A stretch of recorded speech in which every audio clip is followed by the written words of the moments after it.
Matin. Il est 7h12 sur Europe 1. Dimitri Pavlenko, vous recevez ce matin la psychanalyste et psychologue clinicienne Judith Cohen-Solal. Oui, également auteure, réalisatrice. Bonjour Judith Cohen-Solal. Bonjour. Bienvenue sur Europe 1. Alors que se dit un juif quand il écoute parler un antisémite ? Ma foi, quelle bonne nouvelle, je suis riche, intelligent, je contrôle le monde. Bon, modeste tentative de ma part d'humour juif ce matin, Judith Cohen-Solal. Cette blague, je l'ai trouvée dans le livre que vous publiez avec Jonathan Ayoun, le bouquin de l'humour juif. Ça paraît demain chez Bouquin. Ouvrage qui pourrait sembler un peu à contretemps des événements dramatiques en cours en Israël et à Gaza, et de la douleur des familles qui ont perdu des proches ou qui se rongent l'âme d'angoisse pour les otages. En fait, pas du tout, parce que dès les premiers mots de ce livre, dès les premiers mots de la préface, Judith Cohen-Solal, on comprend qu'en fait ce livre tombe à pic. C'est quoi l'humour juif, Judith Cohen-Solal ? Ah, l'humour juif, c'est difficile à définir comme ça.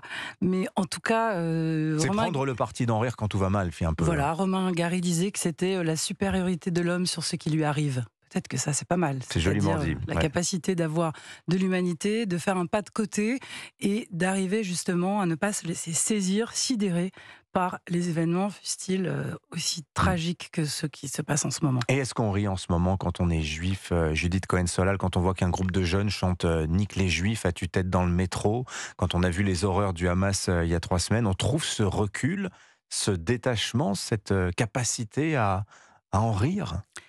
Eh bien, écoutez, si l'on en croit les blagues que les gens sur des différentes boucles et sur les réseaux sociaux se racontent les caricatures qui sont faites, oui, on continue à trouver le moyen d'en rire. Il y a... Par exemple, si vous voulez que je vous donne un message d'espoir, je n'en ai pas, mais je peux vous donner 2 messages de désespoir, si vous voulez. Typiquement, c'est de l'humour juif, ça. Voilà. Mais quoi, c'est une capacité défensive, Judith Cohen-Solal, c'est une force de consolation, finalement.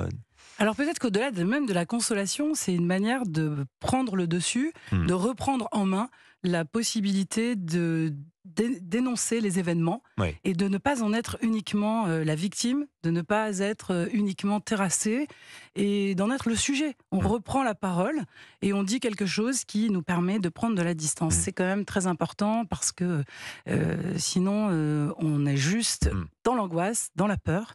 Et c'est une manière aussi de sortir de la peur.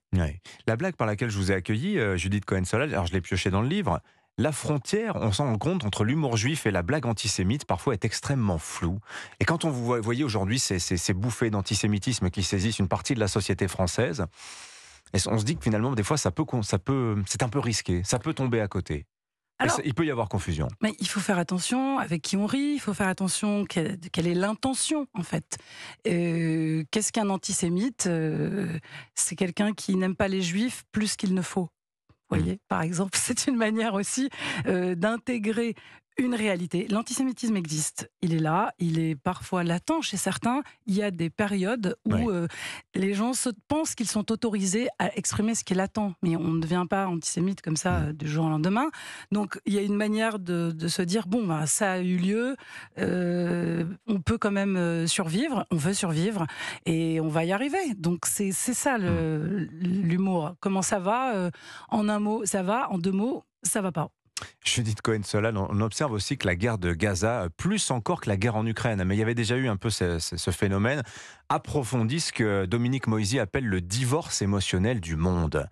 Qu'en dit la psychanalyste que vous êtes ? Par divorce émotionnel du monde, il veut dire, finalement, chacun pleure ses morts dans son coin et n'a aucun sentiment pour ceux d'en face, d'une certaine manière. Alors d'abord, heureusement, ça n'est pas la majorité, enfin, ça n'est pas... tout le monde ne fait pas ça.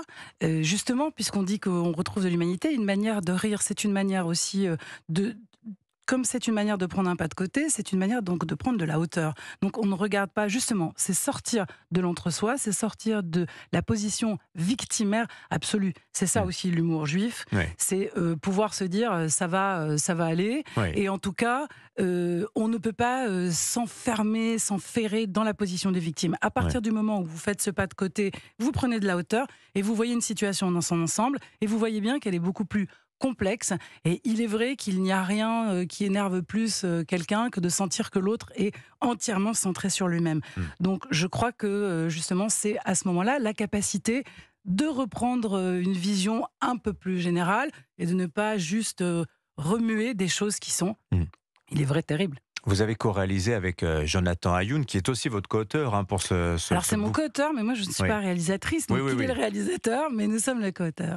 Bon, je vous ai mis sur un pied d'égalité, vous m'en voudrez pas, mais vous avez travaillé ensemble sur cette série documentaire, l'histoire de l'antisémitisme. C'est visible d'ailleurs sur arte.tv, c'est gratuit. Votre film tient à nous rappeler que l'histoire de l'antisémitisme n'est pas une histoire continue. Ensuite, une autre chose, c'est que l'antisémitisme a muté au fil des siècles. Et quelle forme prend-il aujourd'hui, Judith Cohen-Solal ? Alors, ce qu'on remarque sur l'antisémitisme, c'est qu'à la fois il mute et à la fois des antennes très anciens reviennent. Oui.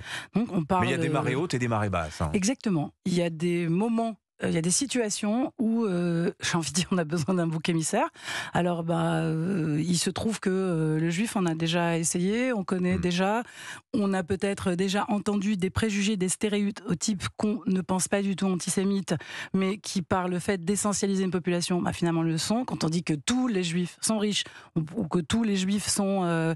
sont radins, par exemple, la radinerie Par aussi. exemple, le rapport à l'argent, vous voyez. Donc, en fait, c'est une déclinaison différente selon les époques d'associations entre juifs, argent, juifs, riches, juifs, pouvoir, qui sont à l'œuvre dans ce qu'est l'antisémitisme. Après, il y a des moments, des situations aussi où l'angoisse saisit tout le monde. On cherche aussi un coupable, on cherche une explication d'une certaine manière. Donc le bouc émissaire, il sert à ça aussi, en fait. Une dernière pour la route. C'est le président français qui demande au Premier ministre israélien: chaque pays a ses richesses. Le Qatar, c'est le gaz. L'Arabie Saoudite, le pétrole. Le Brésil a le café.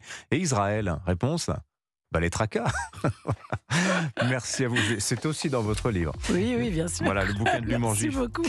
Merci Judith Cohen-Solal. Merci d'être venue ce matin sur Europe 1. On vous souhaite une excellente journée.